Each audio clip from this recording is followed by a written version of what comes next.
있습니다. 우리의 길을 인도하시는 주님, 우리들에게 새 날을 주시고 새 길을 인도하여 주셔서 주님 전으로 불러주심에 감사합니다. 이 시간도 주님께서 우리들에게 또 영의 말씀을 통하여 주님의 음성을 듣게 하여 주실 줄로 믿사오니 우리들의 마음을 열어주시고 이 시간 주님께서 말씀하여 주심에 우리들이 변화되어지고 더욱더 세상에서 승리하는 삶으로 주님의 영광을 드높이며 주님의 나라를 이 땅 위에 세워갈 수 있도록 인도하여 주시옵소서.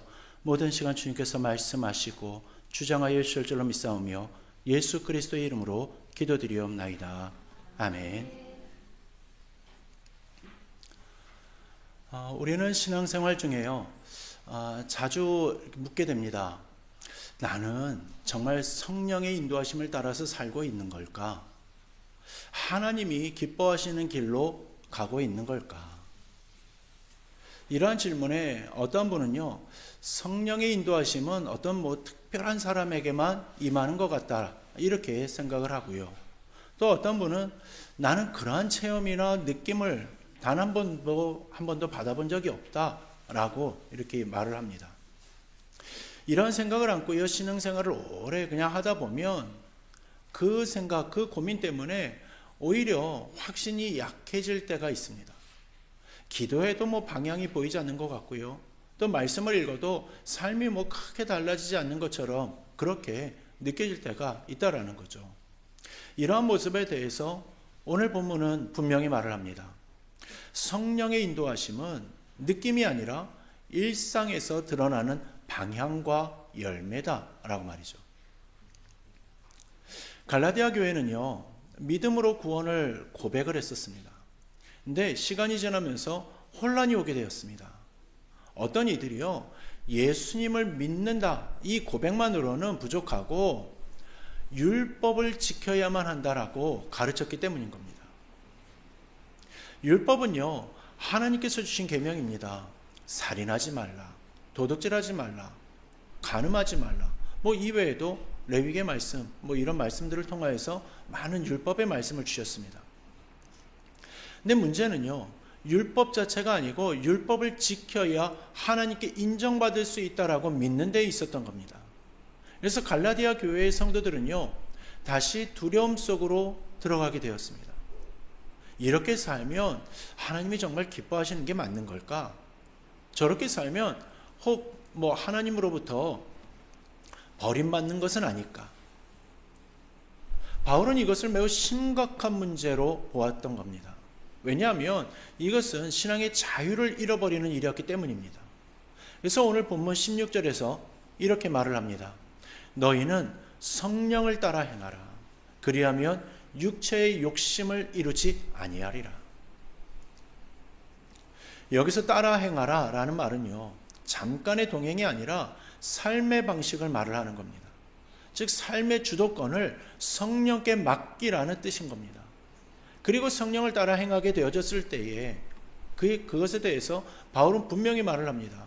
육체의 욕심을 이루지 않게 될 것이다 라고 말이죠. 여기서 육체는요, 단순히 몸을 말을 하지 않습니다. 하나님 없이 살아가려는 인간의 자기 중심성을 말을 하는 겁니다. 성령과 육체는요, 서로 대적합니다. 그러기에 이 둘은요, 함께 삶의 운전대를 잡을 수가 없습니다. 내가 운전대를 잡으면요, 성령님은 뒤로 밀려나고요, 성령님께 운전대를 드리면 자아는 내려와야만 합니다. 그래서 바울은요, 17절에서 말을 합니다. 육체의 소욕은 성령을 거스르고 성령은 육체를 거스른다라고 말이죠. 이 말은요, 신앙생활 속에서는 항상 싸움이 있다라는 뜻입니다. 성령의 인도하심이 있다라고 해가지고 갈등이 사라지지 않습니다. 오히려 성령이 우리 안에 계시기 때문에 마음이 갈라지게 되는 겁니다. 그 갈등 자체가 성령이 살아계신 증거인 겁니다. 그리고 18절에서 바울은 결정적인 말을 합니다. 너희가 만일 성령의 인도하심을 받으면 율법 아래 있지 아니하리라. 이 말은요, 율법을 무시해도 된다라는 말이 아닙니다. 율법을 지켜야 구원받는 구조에서 벗어난다라는 뜻입니다. 율법은요, 우리들에게 기준을 보여줍니다. 그러나 힘을 주지는 못합니다. 이에 반해서 성령님은요, 기준만을 보여주는 분이 아니라 그 기준을 따라 살 수 있는 힘을 주시는 분이십니다. 율법은요, 밖에서 명령을 합니다. 그러나 성령은 안에서 변화시킵니다. 그래서 성령님의 인도하심을 받는 사람은 두려움이 아니라 확신으로 살아가게 되는 것입니다. 내가 잘해서 하나님의 자녀가 된 것이 아니라 성령님께서 나를 하나님의 자녀로 확증하셨기 때문인 거죠. 여러분, 성령의 인도하심은요, 특별한 체험이 아닙니다. 성령의 인도하심은요, 우리가 누구에게 속해 있는지를 분명하게 알게 해주는 가운데서 시작되어지는 겁니다. 우리가 율법의 종이 아니라 하나님의 자녀라는 사실, 이 사실을 분명히 확신할 때 성령의 인도하심은 우리의 삶에서 실제화를 이루기 시작하는 것입니다. 이제 바울은요, 성령의 인도하심을 받지 않을 때에 삶이 어떻게 드러나는지를 보여줍니다. 19절 말씀은 이렇게 시작을 합니다. 육체의 일은 분명하니. 바울은 애매하게 말을 하지 않습니다. 육체를 따라 사는 삶은 결과가 분명하게 나타난다는 겁니다. 그리고 이어서 여러 가지 죄의 목록을 나열해 주죠. 음행, 더러운 것, 호색, 우상숭배, 주술, 원수 맺는 것, 분쟁, 시기, 분냄, 당짓는 것, 분열함, 이단, 투기, 술취함, 방탕함. 여러분, 엄청 많죠. 우리는 이 목록을 읽으면서요, 이건 내 얘기가 아니구나, 이건 나랑 조금은 관계가 없구나, 혹은 나는 그래도 여기에 많이 속하지 않네 라면서 스스로를 안심시키기 쉽습니다. 하지만 바울의 의도는 여기에 몇 개나 해당되는지 한번 점검해 봐라, 이 말이 아닙니다. 이 목록의 공통점은 하나입니다. 모두 자기 중심적인 삶에서 나오는 모습이다라는 겁니다. 육체를 따른다라는 말은요, 본능적인 죄만 말을 하는 것이 아닙니다. 하나님 없이 내가 주인이 되어 사는 삶을 다 말을 하는 겁니다. 겉으로는 신앙생활을 하고 있어도 결정의 기준이 항상 나 자신이라면 그것이 바로 육체를 따르는 삶이라는 겁니다. 특히 눈여겨볼 것은요, 이 죄에 대한 목록의 절반 이상이 관계 가운데 나타나는 죄라는 점입니다. 분쟁이 그렇죠. 시기가 그렇습니다. 분냄이 그렇습니다. 당짓는 것, 분열함. 성령의 인도하심이 약해지면요, 관계가 먼저 무너지게 되는 겁니다. 성령은 우리를 낮추시지만요, 육체는 나를 앞세우기 때문인 거죠. 육체를 따라 살면요, 항상 비교하게 됩니다. 왜 저 사람은 저런 거야? 왜 나만 손해를 봐야 하는 거지? 그래서 시기가 생기고요, 분노가 쌓이고 결국 관계가 깨지게 되는 것입니다. 그래서 바울은요, 21절에서 아주 무거운 말을 덧붙입니다. 이런 일을 하는 자들은 하나님의 나라를 유업으로 받지 못할 것이다 라고 말이죠. 이 말씀은요, 한번 실수하면 구원을 잃는다, 그러한 뜻이 아닙니다. 이러한 삶의 방향이 계속되어지고 반복되며 회개 없이 고착되어지면 그 삶의 주인은 성령이 아니다라는 뜻인 겁니다. 여기서의 중요한 기준은요, 완벽함이 아니라 방향인 겁니다. 성령의 인도하심을 받는다라고 해서 그 사람은 넘어지지 않는 것이 아닙니다. 성령의 인도하심을 받는 사람도요, 언제든지 넘어질 수가 있습니다. 또 실수도 할 수 있는 겁니다. 그러나 그 사람은요, 그 자리에 머물지 않습니다. 죄 앞에서 불편함이 생기고요, 마음이 무거워지는 겁니다. 그리고 하나님 앞으로 돌아오고 싶은 그 마음이 마음속으로부터 마구마구 솟아납니다. 이것이 바로 성령의 역사인 거죠. 그런데 반대로요, 육체를 따라 사는 삶은요, 죄를 합리화합니다. 다들 이렇게 살지 않아? 이렇게 합리화시키고요, 이게 어쩔 수 없는 거 아니냐, 어쩔 수 없는 상황이었지 않냐라고 이렇게 합리화를 시킨다는 겁니다. 성도 여러분, 우리 삶을 한번 정직하게 돌아보았으면 좋겠습니다. 내가 요즘 자주 분노하고 있는가? 관계 속에서 쉽게 날이 서고 있는가? 용서보다 판단이 먼저 나오는가?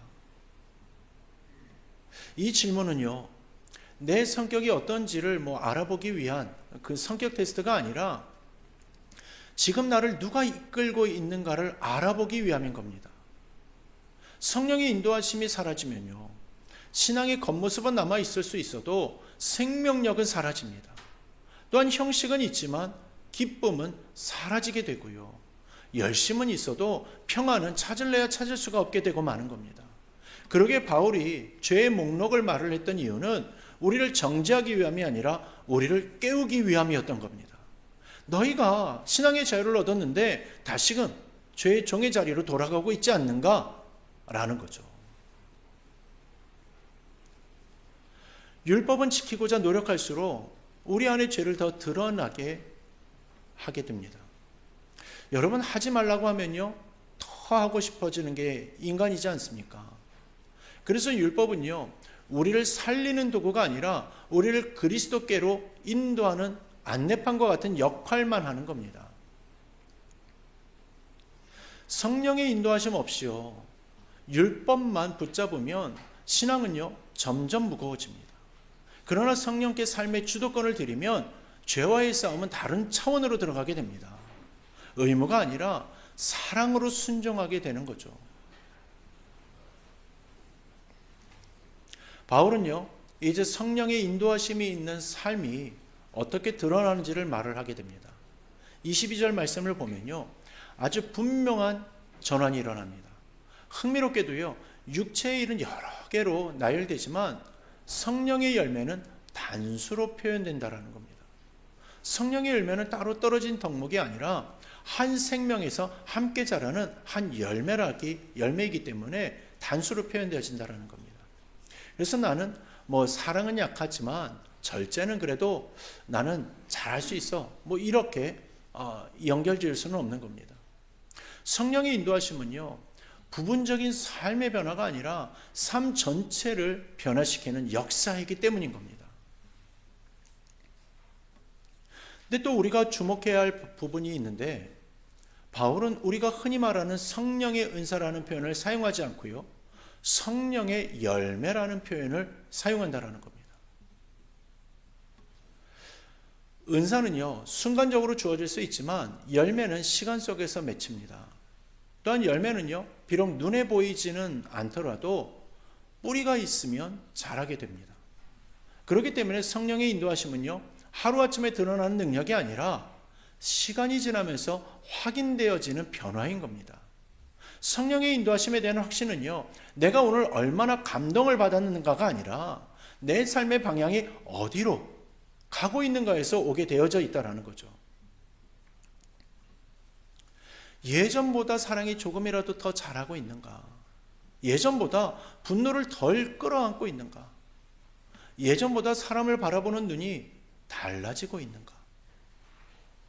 이것이 성령의 인도하심의 증거인 겁니다. 이제 23절에서 바울은 이렇게 말을 합니다. 이 같은 것을 금지할 법이 없느니라. 이 말은요, 무슨 뜻입니까?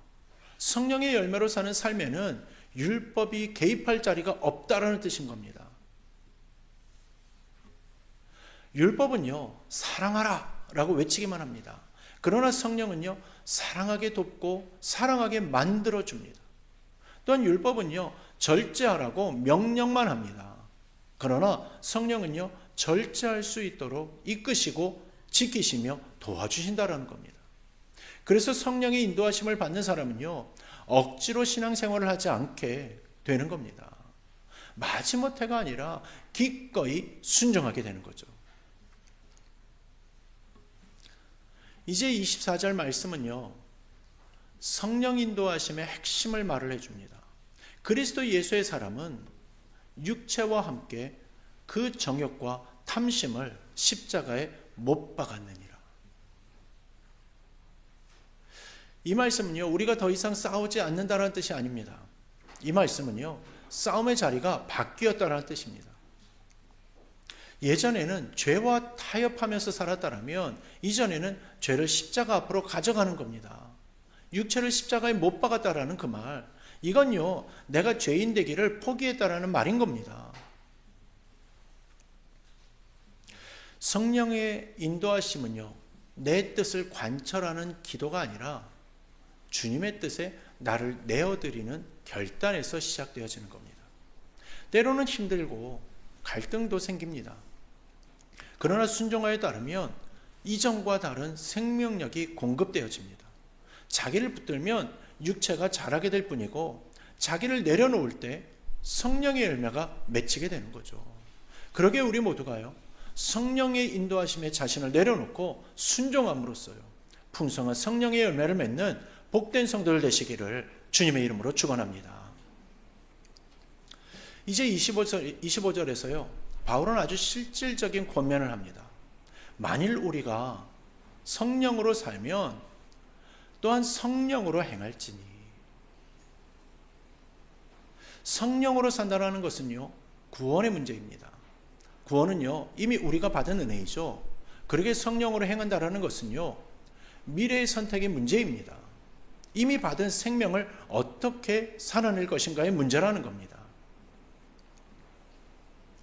성령의 인도하심은요 자동이 아닙니다.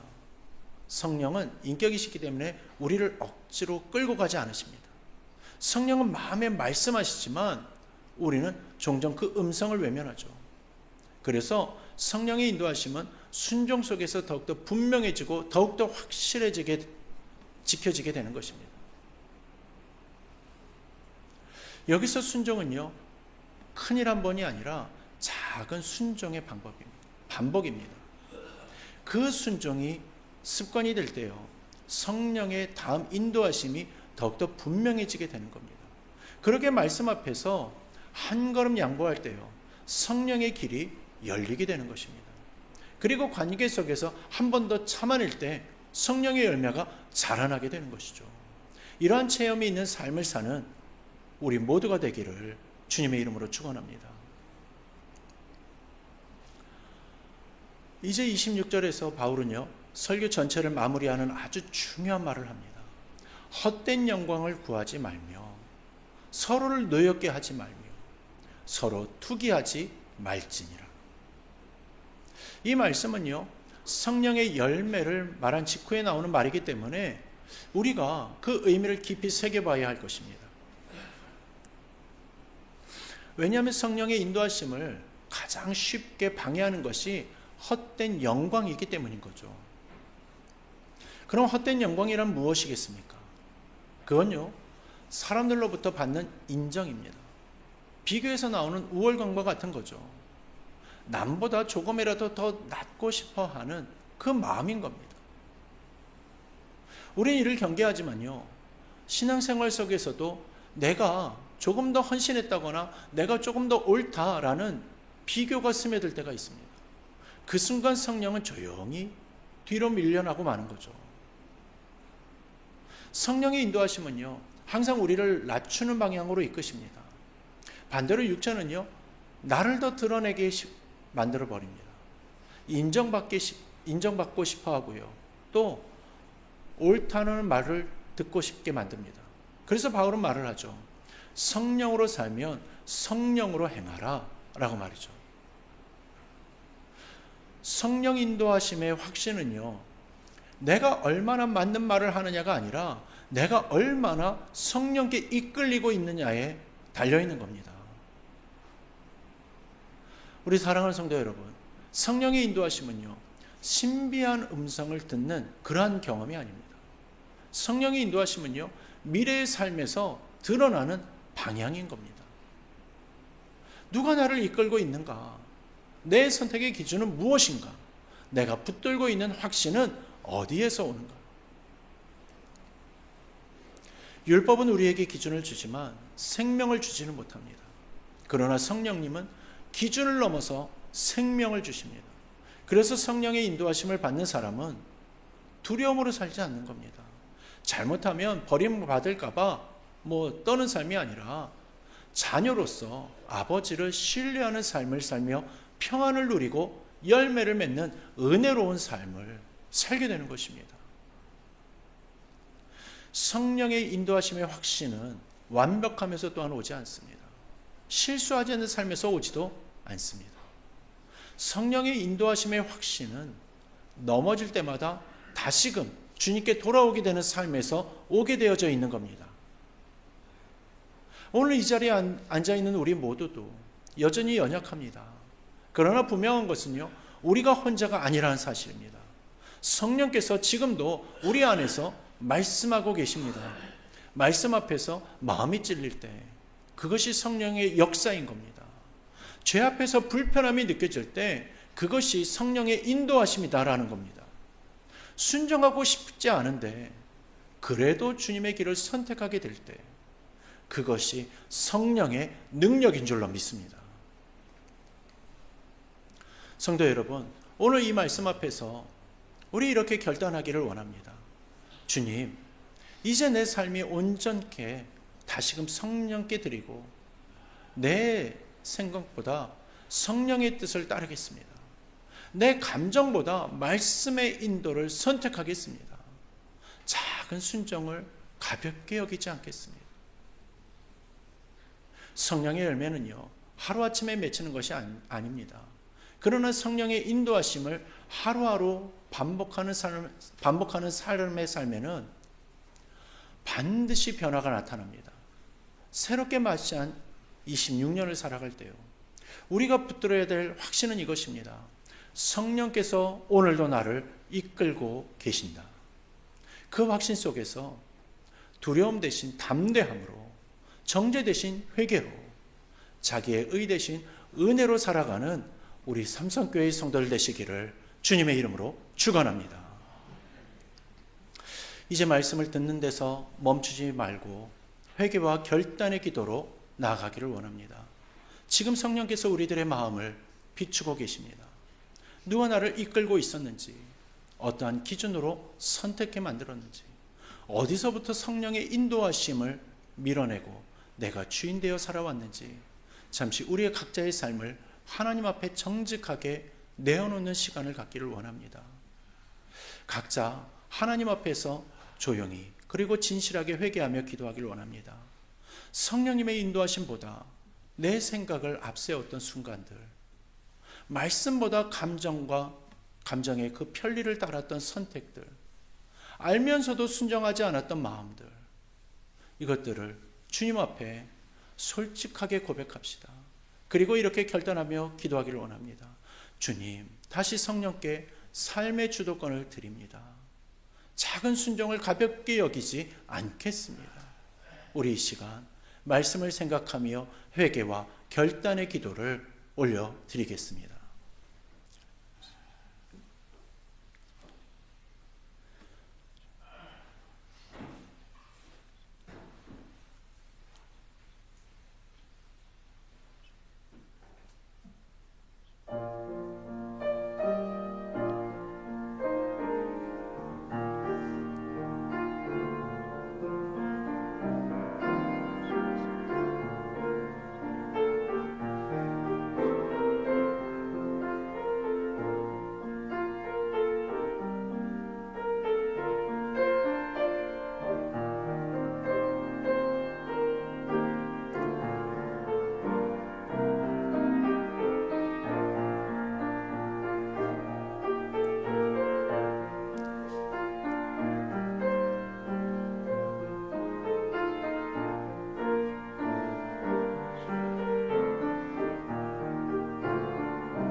기도하겠습니다. 은혜로우신 하나님 아버지, 말씀으로 우리를 찾아오시고 성령으로 우리의 마음을 만져주심에 감사합니다. 우리는 연약하여 자주 성령의 인도하심보다 자기 생각을 앞세워 살아왔음을 고백합니다. 알면서도 순종하지 않았고, 들으면서도 미루었고, 자유를 얻었으면서도 다시금 종의 자리에 머물렀음을 고백합니다. 그러나 오늘 다시 우리를 부르시고 다시 돌아오게 하시는 은혜에 감사합니다. 성령 하나님, 이 시간 드리며 드린 회개의 기도를 은혜로 받아주시옵소서. 정죄가 아니라 회복으로, 두려움이 아니라 확신으로, 무너짐이 아니라 새로움으로 우리를 이끌어 주시옵소서. 우리의 남은 삶의 운전대를 주님께 맡깁니다. 말씀 앞에서 즉각 순종하게 하시고 관계 속에서 성령의 열매를 맺게 하시며 하루하루의 선택 속에서 성령의 인도하심을 분별하게 하여 주시옵소서. 오늘 예배를 마치고 삶의 자리로 돌아갈 때에 우리를 홀로 두지 마시고 성령께서 계속해서 말씀하시며 계속해서 이끌어 주시옵소서. 또한 계속 확증하여 주시옵소서. 성령 인도하심의 확증 속에서 담대하게 살아가는 삼성교회 성도들 되게 하여 주실 줄을 믿사옵고 우리를 자유케 하신 예수 그리스도의 이름으로 기도드리옵나이다. 아멘.